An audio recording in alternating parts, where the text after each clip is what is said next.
शाम 5:30 बजे होगी नीतीश कैबिनेट की बैठक। पुराने सचिवालय में कैबिनेट की बैठक होगी तो नई कैबिनेट जो कि 5 बजे शपथ लेगी और 5:30 बजे नीतीश कैबिनेट की बैठक होगी। अब देखना होगा कि आगे नई कैबिनेट का एजेंडा क्या होगा, क्या कुछ अहम फैसले लिए जा सकते हैं। 2024 को लेकर के सबसे बड़ी चुनौती होगी। जिस तरह से 39 सीटें लोकसभा में पिछली बार एनडीए गठबंधन को मिली थी, एक बार फिर से अच्छा प्रदर्शन करने का दबाव होगा और माना यही जा रहा है कि 24 के लोकसभा चुनाव को ध्यान में रखते हुए ही दोनों पार्टियां एक बार फिर से हमराह हुई हैं, एक साथ आई हैं।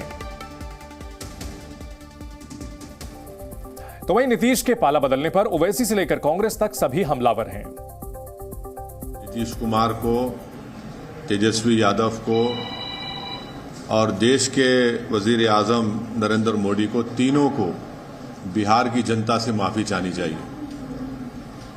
और तीनों पार्टीज ने मिलकर बिहार की जनता को जो बातें की हैं और जो वादे किए थे और अपनी पॉलिटिकल आइडियोलॉजी की बात की थी, उन सब तीनों ने मिलकर बिहार की जनता को एक बहुत बड़ा धोखा दिया है।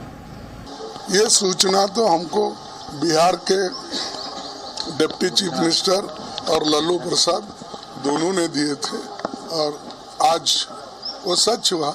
ऐसे देश में तो बहुत से लोग हैं, आया राम गया राम। देश देख रहा है, बिहार की जनता देख रही है कि कौन इस दौर में जनता के साथ है और कौन उनके साथ है जिनकी वजह से अन्याय हुआ।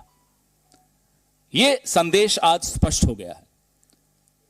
जो चले गए उनकी मजबूरियां रही होंगी,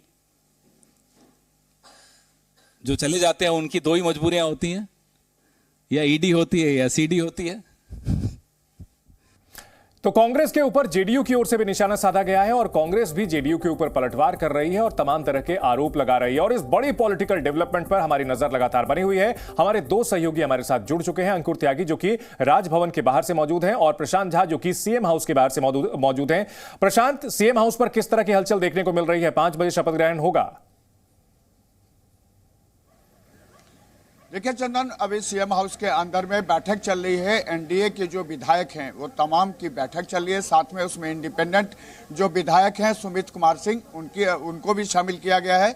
और ये सारे लोग अभी इंतजार कर रहे हैं कि लगभग 4:15 बजे यहाँ पर जेपी नड्डा पहुंचेंगे, उनके साथ चिराग पासवान होंगे और उसके बाद 5 बजे राजभवन में आज शपथ ग्रहण कार्यक्रम आयोजित होगा, जिसमें कि मुख्यमंत्री नीतीश कुमार समेत 9 लोगों को शपथ लेना है।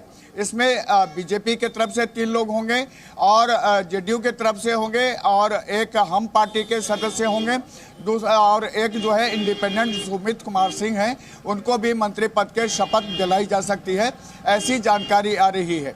जी चंदन। जी बिल्कुल। और हमारे साथ अंकुर भी हैं, अंकुर जो कि राजभवन के बाहर मौजूद हैं। अंकुर, अब सबकी निगाहें राजभवन की ओर टिकी हुई हैं कि किस तरह से कार्यक्रम अब से थोड़ी देर में होगा। निश्चित तौर पर 2024 की रूपरेखा देखने को मिल सकती है। वहां पर किस तरह की हलचल देखने को मिल रही है? मैं तैयारियों का पहले जायजा आपको समझाने की कोशिश करूंगा। कैमरामैन से कहूंगा किस तरीके से यहाँ पर अब बैरिकेडिंग अब शुरू हो चुकी है।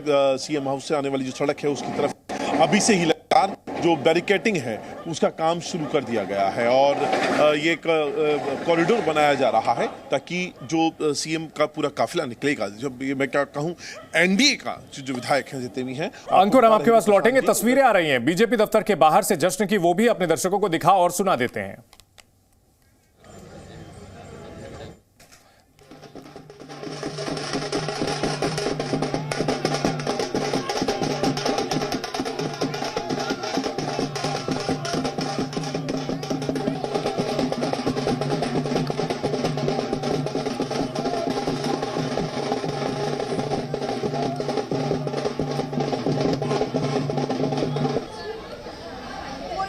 तो पटना बीजेपी दफ्तर पर जश्न का माहौल। एक बार फिर से सरकार में वापसी हुई है।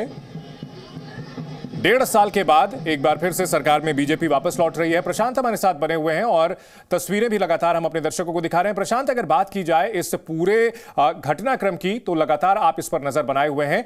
आज जिस तरह से जेडीयू की ओर से कांग्रेस पर मुख्य तौर पर हमला बोला गया है आरजेडी के बजाय, और कांग्रेस की ओर से भी पलटवार किया गया है, एक चीज तो साफ है कि INDIA का संयोजक ना बनाना नीतीश कुमार को एक बहुत बड़ा आत्मघाती फैसला था कांग्रेस का और विपक्षी पार्टियों का।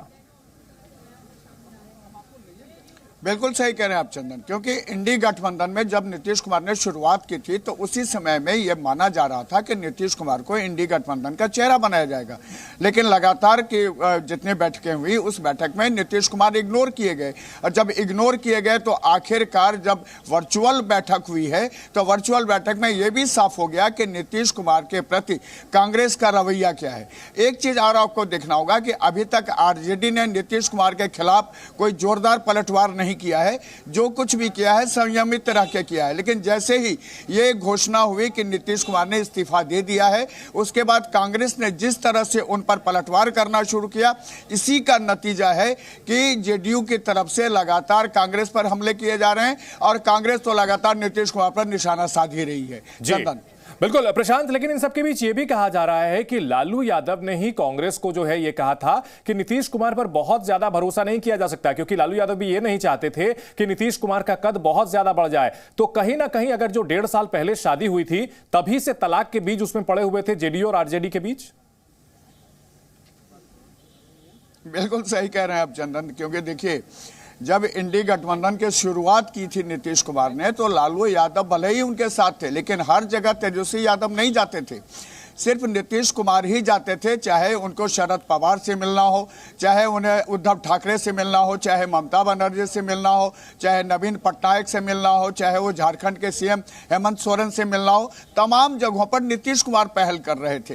लालू यादव को हमेशा एक चिंता सता रही थी कि नीतीश कुमार अगर इंडी गठबंधन के बड़े चेहरे हो जाएंगे तो उनके लिए उनका जो राजनीतिक कैरियर है, उनका जो कद है, वो कद छोटा पड़ जाएगा। तो लालू यादव कहीं से भी इनके नाम को प्रमोट नहीं कर रहे थे, ना इनके नाम की सिफारिश कर रहे थे, और अंततः यही हुआ कि नीतीश कुमार इंडी गठबंधन में खुद को अलग महसूस करने लग गए थे, और उसी का नतीजा ये सामने आया कि नीतीश कुमार ने अंततः यह फैसला ले लिया कि बिहार में इंडी गठबंधन के साथ वो नहीं रहेंगे। जी चंदन, इन सबके बीच बड़ा सवाल यह भी उठता है कि दल तो मिल गए हैं, लेकिन क्या वाकई दिल भी मिल गए हैं? ये आने वाले दिनों में तस्वीर साफ हो पाएगी। अंकुर हमारे साथ लगातार बने हुए हैं, अंकुर के पास हम लौटेंगे। तो अलग अलग तस्वीरें हम दिखा रहे हैं। शाम 5 बजे नीतीश कुमार की शपथ होगी। जी न्यूज़।